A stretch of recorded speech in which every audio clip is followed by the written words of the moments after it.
on the topic of future ready, I could say a few words why I think this topic is so important, but I asked Eddie if we could actually put together a short video to introduce the theme of today. So let's hope this works. In a rapidly transforming world where technology advances and climates shift, we're at a new era's crossroads.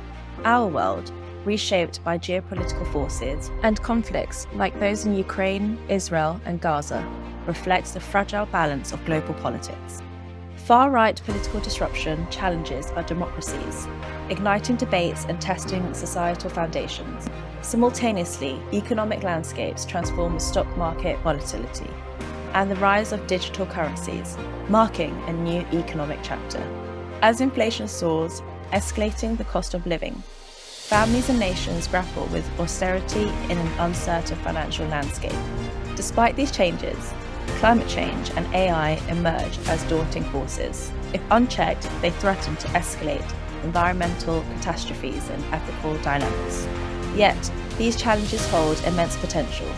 The human spirit, fueled by creativity and collaboration, is a beacon of hope. Our capacity for innovation and the pursuit of the greater good are keys to unlocking a promising future. As we navigate these changes, our collective imagination lights the way. Together, we can harness our creative power to not only face these challenges, but to emerge stronger and more connected. Welcome to Future Ready, a journey through our time's challenges and a celebration of our potential to shape a world of hope, unity, and common good.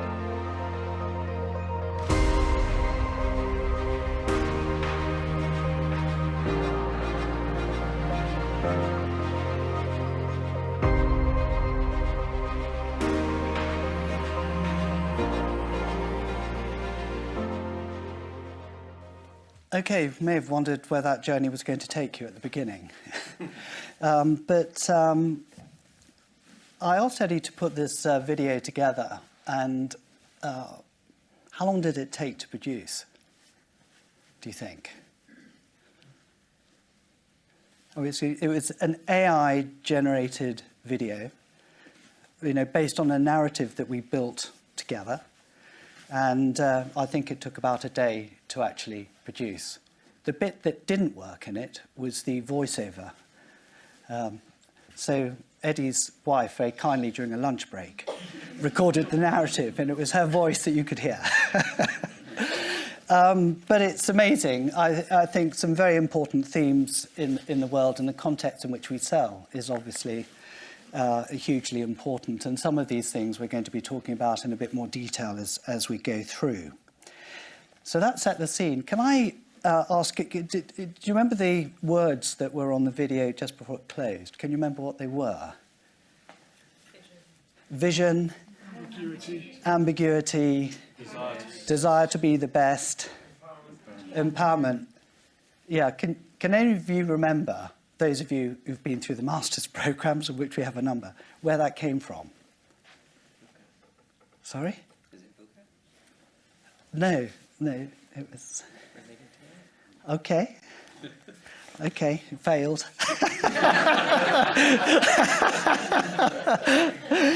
No, I mean, what it was, so we worked together.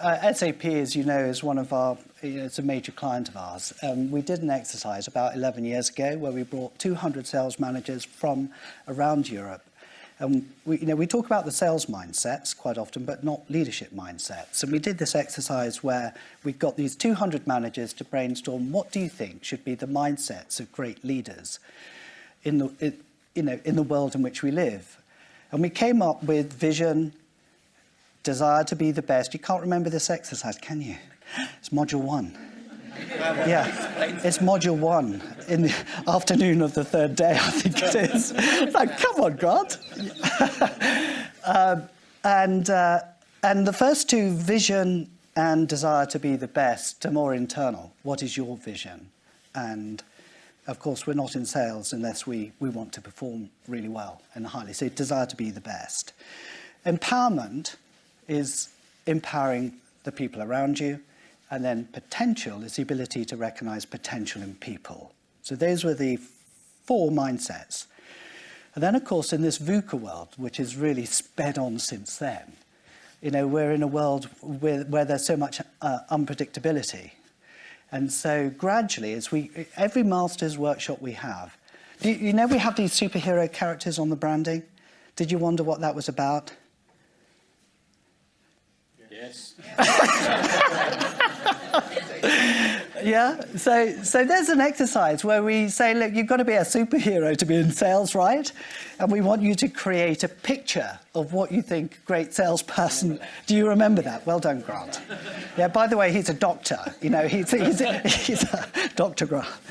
And so the superhero exercise is what we do to get the students that we have coming through the program to think about what the mindset should be. But we've added the word ambiguity to the 4 that were done all those years ago because of the world in which we live and change. So that's why we have these curious super people heroes on the branding. I think that's the reason why, Eddie, we did it.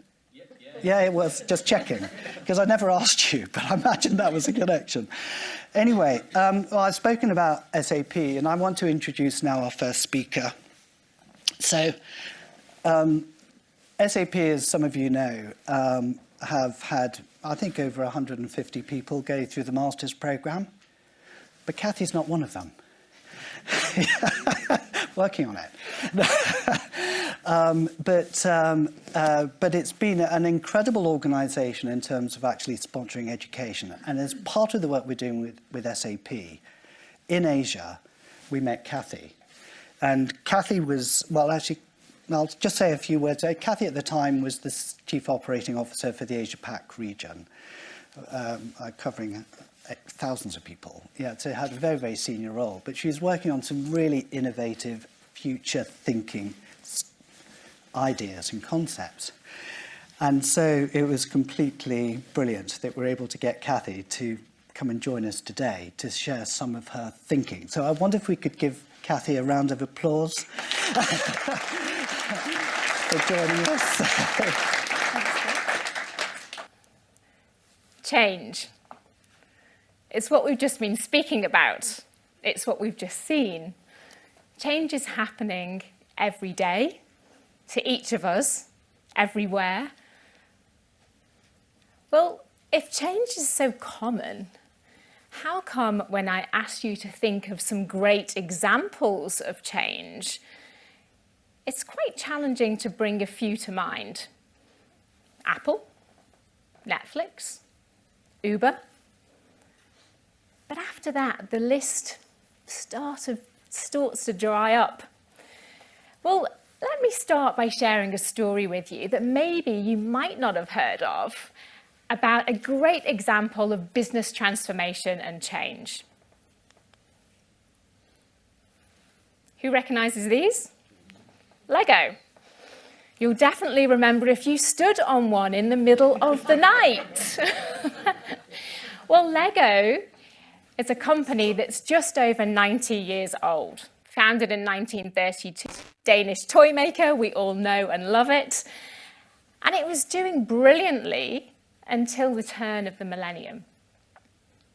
By 2003, Lego was declining in revenues 30% year over year, 800 million in debt. They were on the verge of bankruptcy. So what did the team do? What did the CEO and the board do? Well, first of all, they recognized we need to change. And they went back to basics, back to the brick. They simplified the product portfolio. Remember Lego theme parks? They divested off their non-core products. They got closer to their customers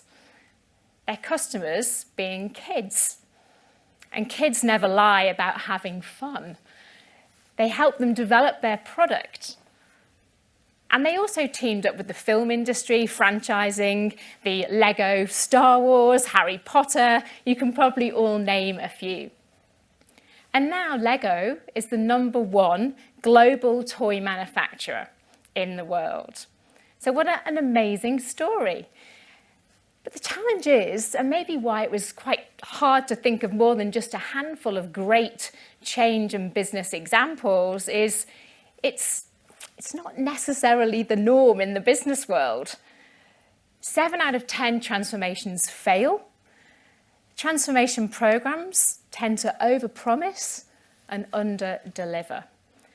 So why is that the case? Well, as Phil alluded to, I've had some experience of working in the big corporate world, and there are a number of things that I think we have challenges with. And it would be great, again, to get your feedback on whether you're seeing the same. But first of all, I think a lot of our business practices are based on the past. They're based on solving the problems of the past. They're rear view mirror practices. There's no real methodology for baselining and planning for future. And there's certainly no effective guiding way to bring our people and our team on that journey. So change is challenging. But the good news is at the Future Ready Agency, we've figured out a way, practical methodologies to help both the company and the people go on this journey together. We have a simple program, one program with 2 methodologies to baseline future readiness from an organizational standpoint, and a leadership program, the Emergent Leadership Program, which helps people understand the mindset and the behaviors to take the people on the journey as well. But more about that later. Well, let's look at why is change so hard. Of course, we all want to work in an organization which is frictionless to change, where ideas are embraced, where there's innovations, where all this stuff just works. But we know when we go on this journey, it's somewhere between impossible and really very, very hard. And I'd like to break it into 2 elements. One is about the organization, and the second is about the people and the team. So let's start by looking at the individual. We're all human. We all have a brain. If we have a brain, we have a bias. And it's not necessarily that we are fearful of change. It's just we place very high value on familiarity. We've invested many months and years in building our skill set. If things change and become unfamiliar, then maybe I won't be relevant anymore in the future. So let's look at 3 powerful biases that many of you may have experienced when you're trying to introduce change into your organizations. First of all, status quo bias. Status quo bias is about investing time in repeatable methodologies in terms of your neural network. You're built to create mental models for when you've learned how to do something. You don't want to burn the cognitive resources to have to learn how to do it again. So we conserve that energy. You all know it's quite hard when you're learning something new. If you go to a new location, you have to get a map and your Google Maps and you're looking at where you're going and you have to expend effort. Once you've done it 2 or 3 times, you've got a mental shortcut. That's status quo bias. People like to stick, our brains like to stick to what we've learned because we conserve our mental energy. Secondly, defensive decision-making.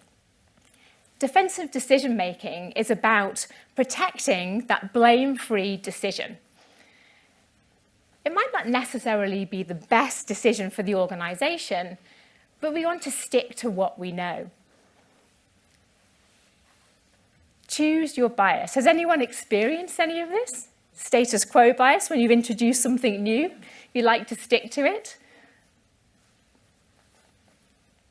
So then we look at the organization itself. Does your business ever feel like this, stuck in the mud?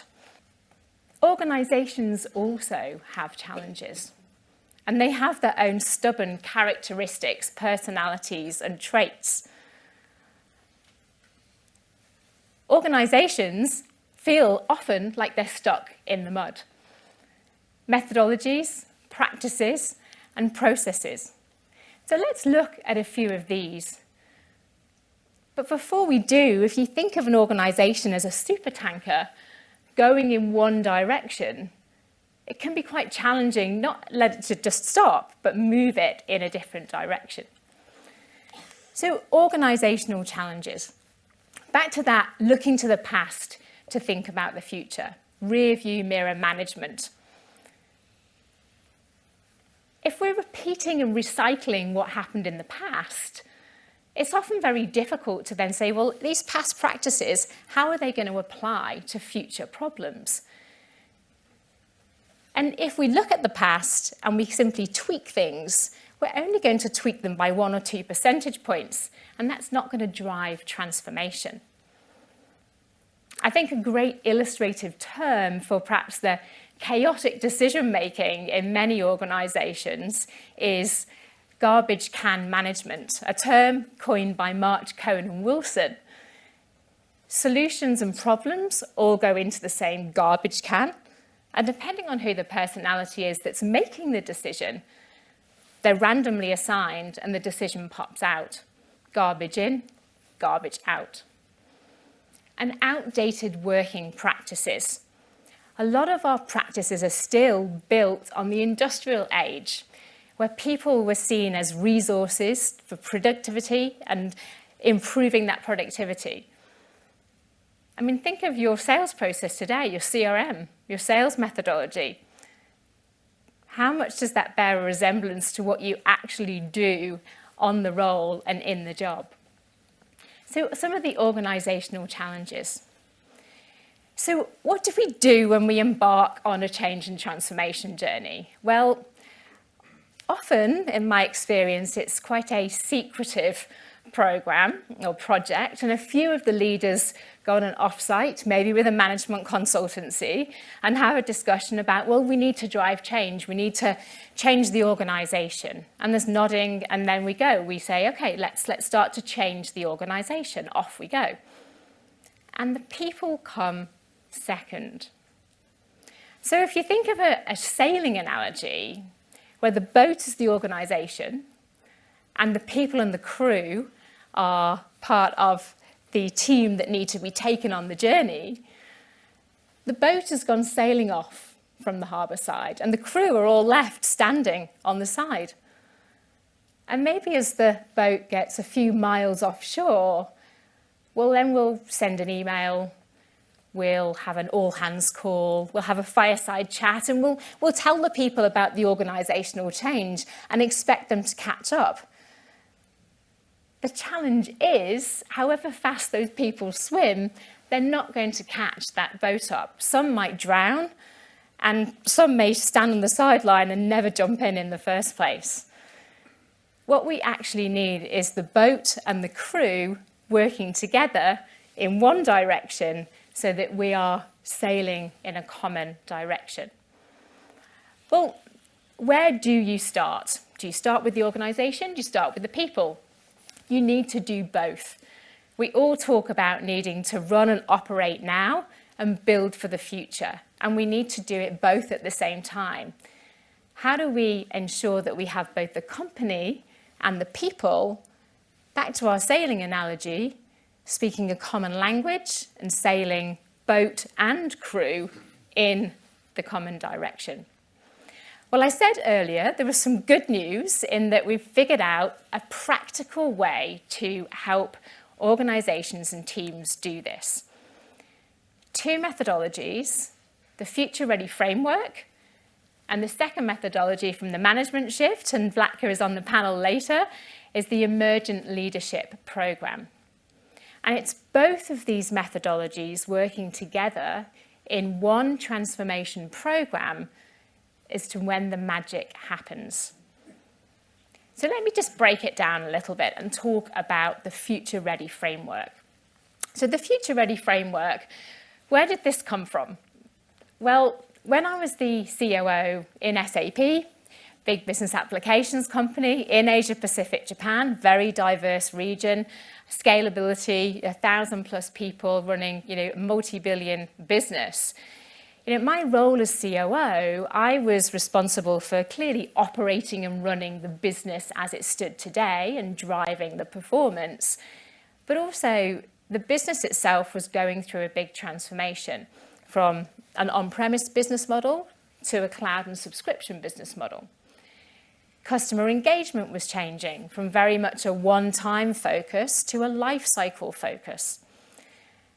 And from a people perspective, and certainly from a sales perspective, it was very much shifting from a deal-focused mindset to a customer life cycle and lifetime outcomes-based mindset.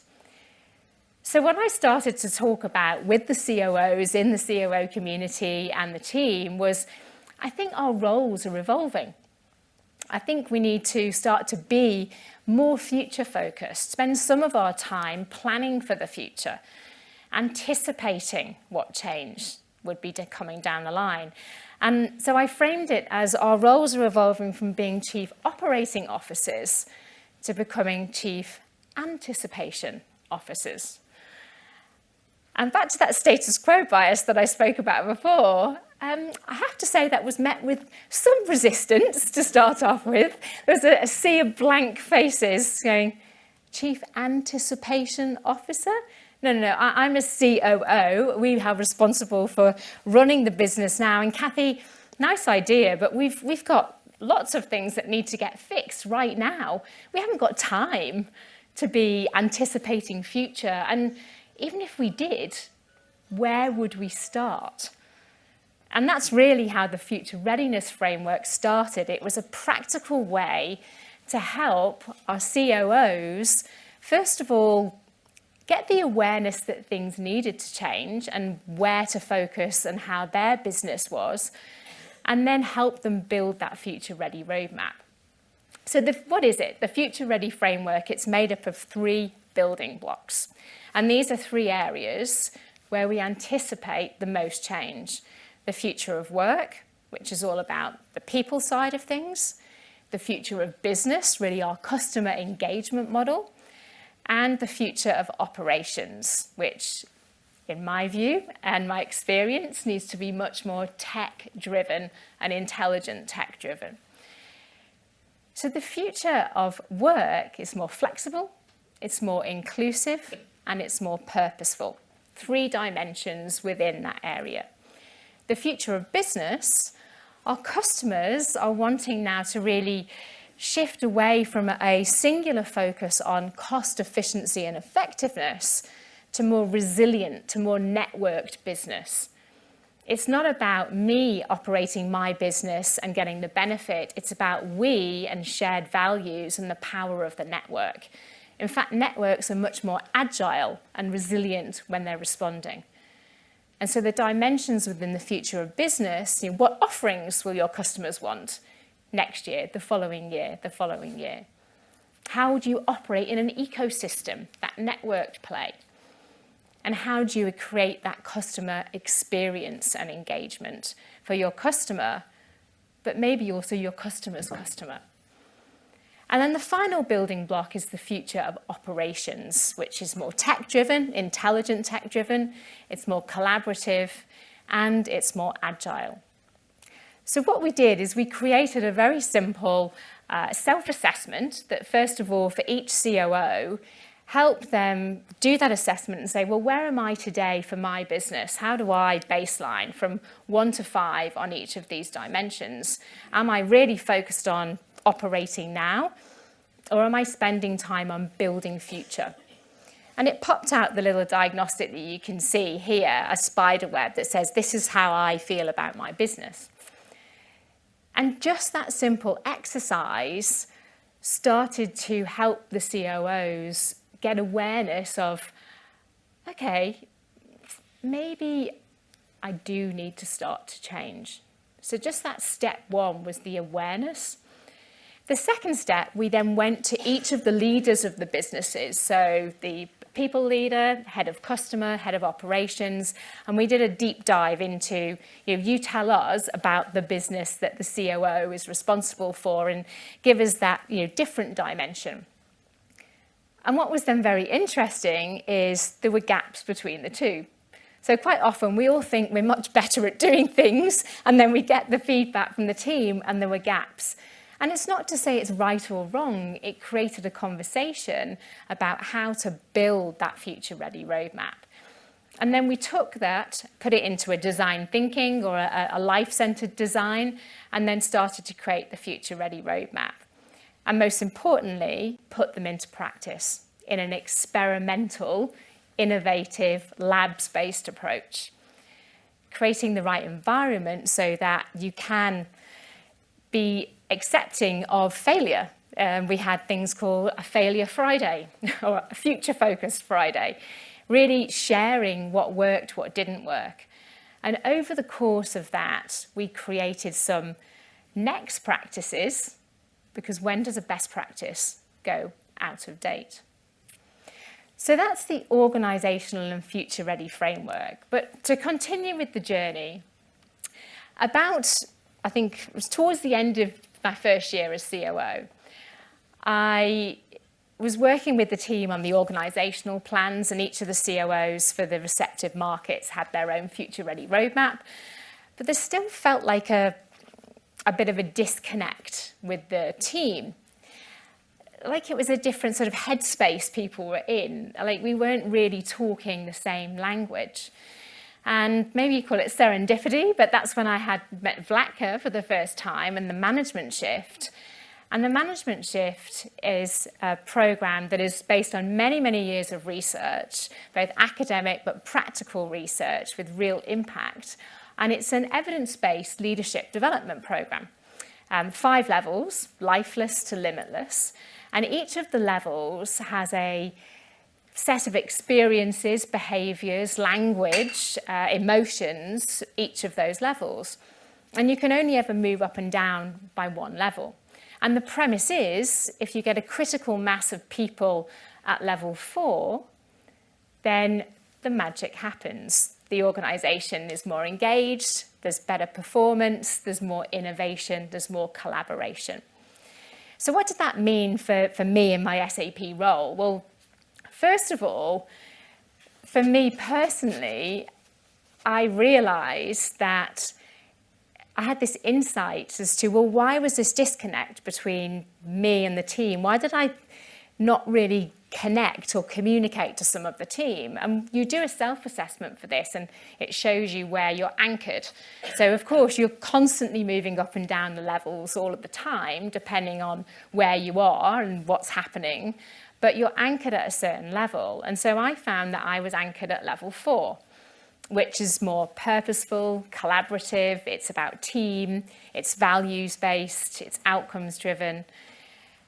And then what I realised for each of the levels is when you're talking to a lot of people, and maybe this is my experience in a big corporate world, and maybe it even goes back to those outdated working practices that we spoke about before from the industrial age, a lot of the team were anchored more at the level 3, which is very much about rules and order and compliance and risk mitigation. So first of all, there was this awareness that we were just speaking at different levels.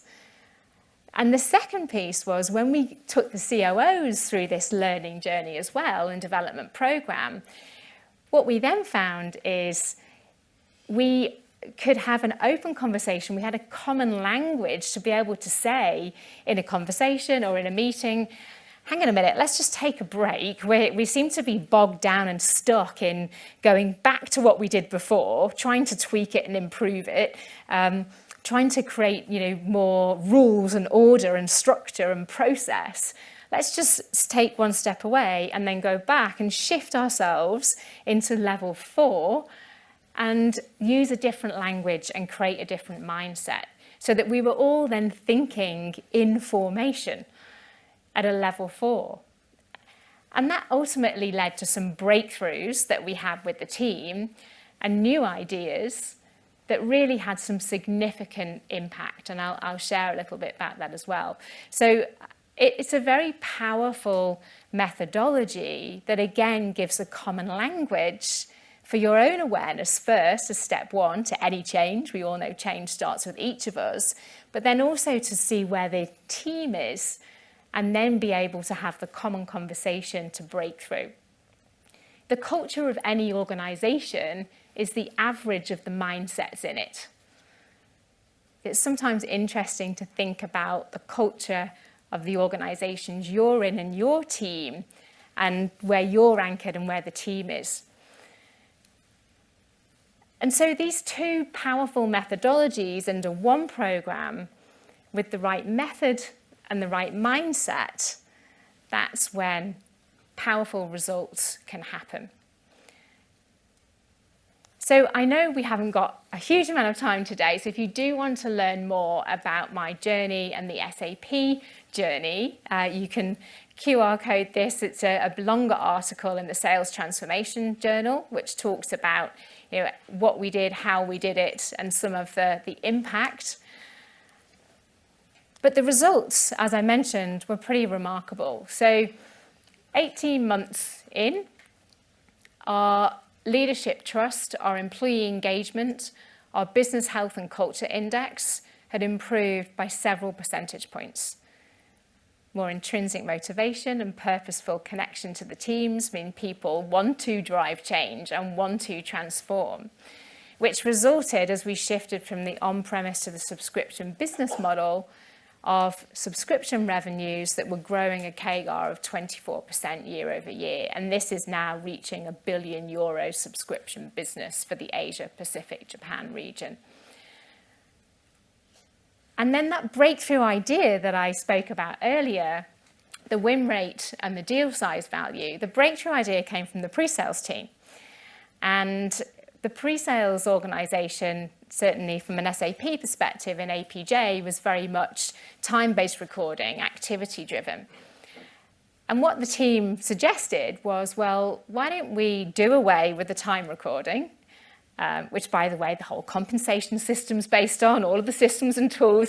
This wasn't a rip it up and start the next day. This is something that had been embedded for many, many years. So again, you have to set the right environment up and the right sponsorship so that you can actually get people to believe, if I come up with an idea, it's going to be put into practice and tested.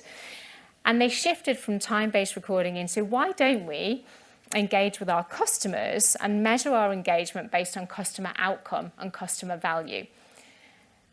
And so basically that's what happened. It shifted from an activity recording system to an outcome-based system that was customer validated, and fantastic results in terms of a better win rate because the customer was engaged on the value plan, and an improved level of deal size as well. And interestingly, when I now still connect with the team, because we're talking about subscription and lifecycle management, the renewals and the retention of the revenue is also much higher where we have the healthy value-based relationships. So just a great example of one of the breakthroughs that we had. So my offer to you, if you are ready for your sales teams and yourselves and your businesses to not just survive, but thrive in the future, then again, scan this and you can book a 30-minute strategy planning session where we'll baseline where you are today and look at some actionable insights to help you get started on your future-ready journey. So when the future arrives, you'll be ready to sell it. Thank you.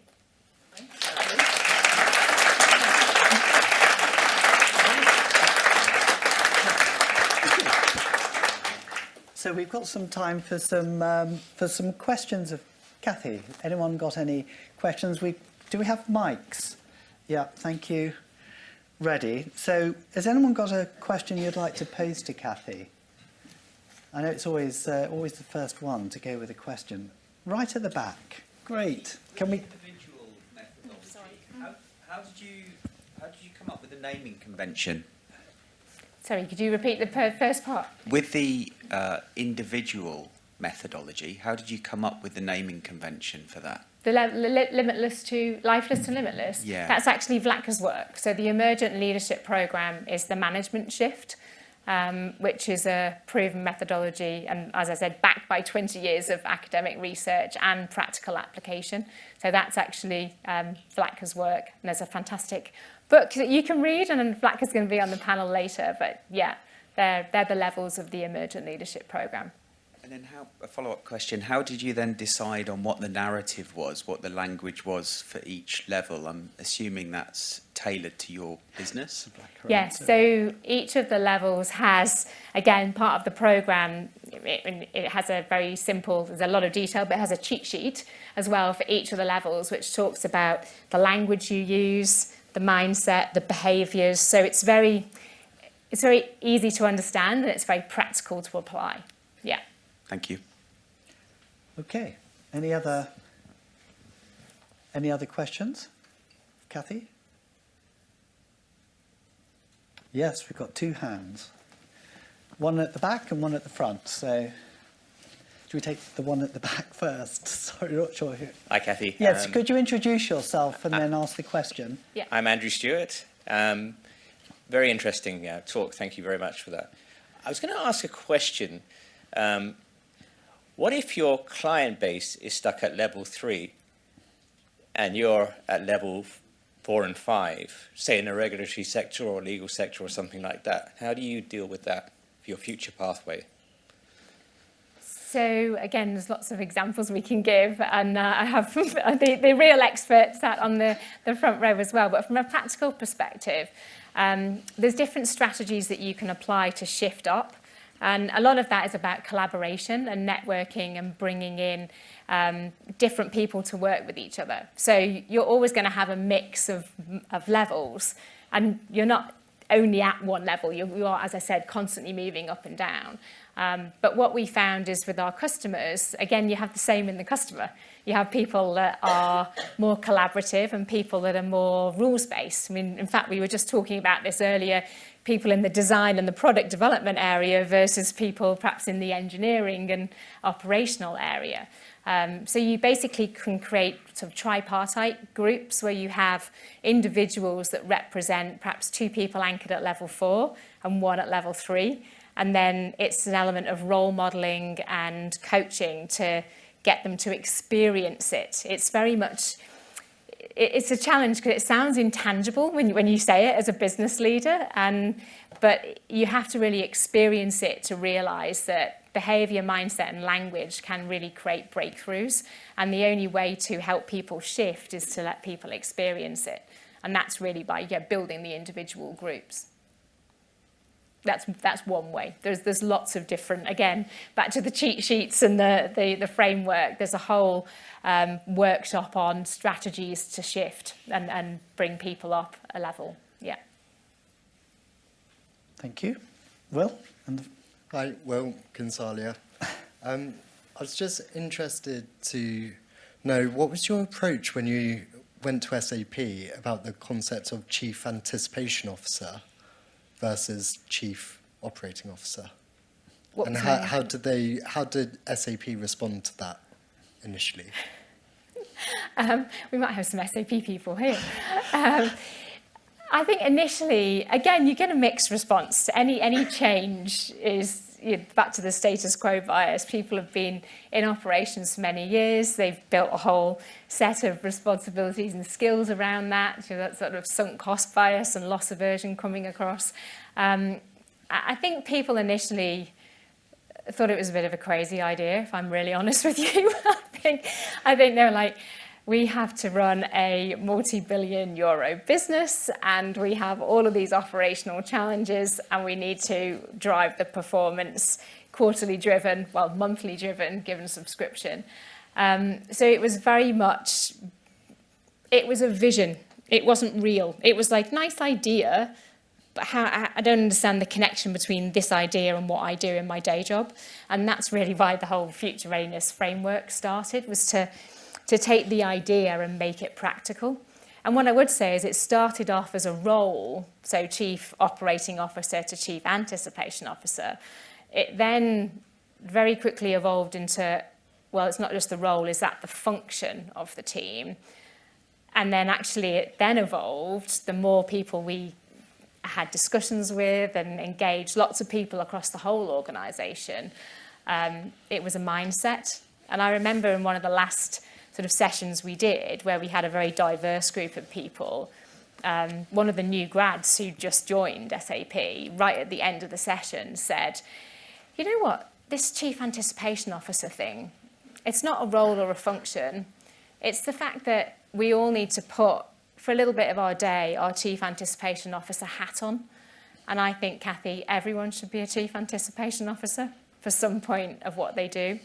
So that, to me, was really interesting that someone said that. And that's then shifted into, it's more of a behaviour and a mindset. So, and it continues to evolve. It continues to evolve, yeah.